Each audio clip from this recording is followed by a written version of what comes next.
Salamlar, vaxtınız xeyir olsun. Mən Adgözəl Lakşin, insan psixologiyası metodisti. Belə bir mitoloji fikir var. İnsanları bəzən daha dərindən anlamaq istəyirsən, amma səhv edirsən. Bəzən bir yerdə buraxmaq lazımdır birini. Olmayan bir şeylər var ki, onları nəyəsə məcbur etdikcə sən itirirsən. Bəzən nizvi, bəzən yolu, bəzən həyat fəlsəfəni itirirsən. Nə edəcəyini də bilmirsən. O dörd yol olur, qalırsan ortalıqda. Sağdan, soldan, aşağıdan, yuxarıdan keçən maşınlar bilirsiniz nəyə bənzəyir? Girintili, çıxıntılı insanları. O ki, həyatıma girib çıxırlar. Sənin yolunu belə itirməyə səni vadar edirlər, səni məcbur edirlər. Çalışın, heç zaman kimlər üçün nəyəsə həddindən artıq cəhd etməyin. Qədər deyilən bir şey var.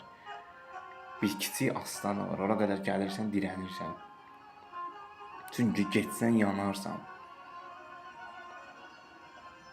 Nəyəsən qədərini bilməyəndən sonra öz qədərini itirirsən. Həyatda bəzən edəcəyin bir şeyləri unudursan, bəzən səbəbsizcə o qədər hissizləşirsən ki, bəzən pis olursan, bəzən yaxşı olursan. Bilmirsən niyə?